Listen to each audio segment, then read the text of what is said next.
Di dalam Quran, amalan zikrullah mesti dikombinasikan dengan tafakur.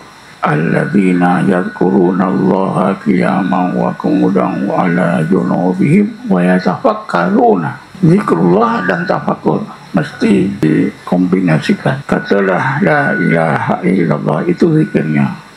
Tafakurnya la maujuda illallah atau la ma'budah illallah atau la maksuda illallah. Kalau kita tafakurkan la maujuda illallah, nanti Allah akan sampaikan kepada kita hakikat akhadiyah, ya, tauhid akhadiyah. Kalau kita tafakurkan la ma'budah, itu Allah akan sampaikan kita tauhid uluhiyah. Kalau la maksuda illallah, Allah akan sampaikan kepada kita tauhid rububiyah. Maknanya Allah sampaikan kita kepada hakikat kesaan Allah, keagungan Allah, kesempurnaan Allah. Itu maksudnya. Tetapi yang memudahkan kita zikir tafakur ini, memudahkan kita tercapainya tauhid. Apa tadi? Tauhidul zat, tauhidul uluhiyah dan rububiyah, mesti ada pemimpin, ya. Pemimpin zikir itu. Pemimpin zikir itu yang sudah dikurniakan oleh Allah. Itulah guru, nak memudahkan lagi bersolok. Ini pengalaman saya, ya. Kalau persendirian memang jarang yang boleh dapat. Itu ada jawabannya dalam kitab. Seperti orang kaya tanpa bekerja, tiba-tiba dia cangkul-cangkul segala rumah, tercangkul harta karun. Nadir, wan nadir kang Adam. Nadir itu seperti tak berlaku. Ada tapi jarang. Jadi itulah, sebab itu bila kita ambil mana-mana tarekat, ada guru, fikir ramai-ramai. Itu pimpinan tak. Kalau Ahmadiyah misalnya tak bersolok, selalu berfikir. Boleh sampai juga dengan cara dia lah. Tapi solok ni nak memudahkan 10 hari, ya. Coba kita fikir 10 hari 10 malam, berzikir, tidur sikit, makan pun ala kadar, ya. Memang satu kursus intensif lah solok ni. Yang patut, yang belum solok pergilah solok. Sayang kalau mati tak belum solok, sayang. Karena dicontohkan ulul albab tu bersolok lah. Alladzina yadhkurunallaha qiyaman wa qu'udan wa 'ala junubihim wa yatafakkaruna fi khalqis samawati wal ardi rabbana ma khalaqta hadza batila ila akhir.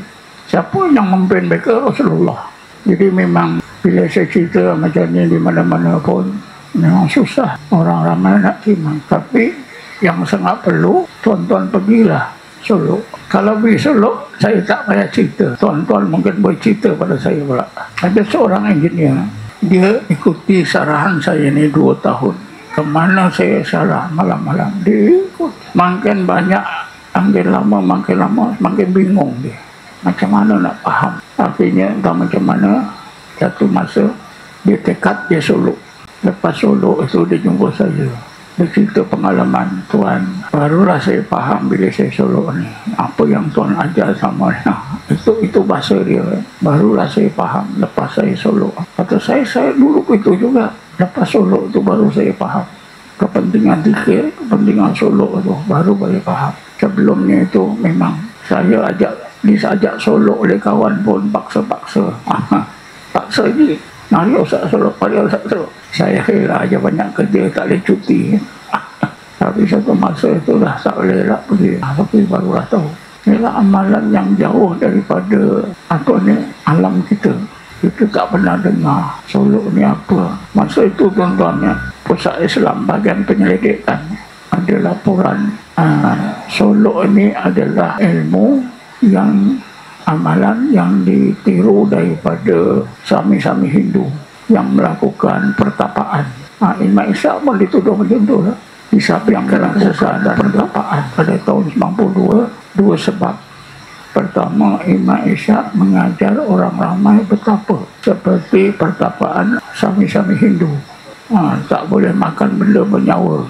Yang kedua, Imam Ishaq mengajar murid-muridnya ketika berzikir, ketika solat, membayangkan wajahnya. Rasulullah tak pernah ajar. Rasulullah tidak pernah suruh para sahabat, kalau kamu zikir, kalau kamu semayang, kamu bayangkan wajahku. Rasulullah tak buat. Sudah disabitkan Imam Ishaq sesat. Kebetulan selepas itu ada perbincangan tentang Robito. Semua itu dibuat oleh Badan Penyelidikan pada tahun 2011. Bapak tahun 2011. Tahun 92 Robito itu dianggap sesat. Tahun 2011 jabatan yang sama, ustadz yang sama keluarkan satu buku kecil, nipis lagi daripada ini, tajuknya apa? Hukum Robito Guru, Hukum Robito. Dalam buku itu saya baca, saya pun ada simpan satu. Ada Robito yang wajib, ada Robito yang sunat, ada Robito yang haram. Dengan sendirinya bagian penyelidikan baru paham tahun 2011 Robito itu punya betul. Makan masa tuan-tuan.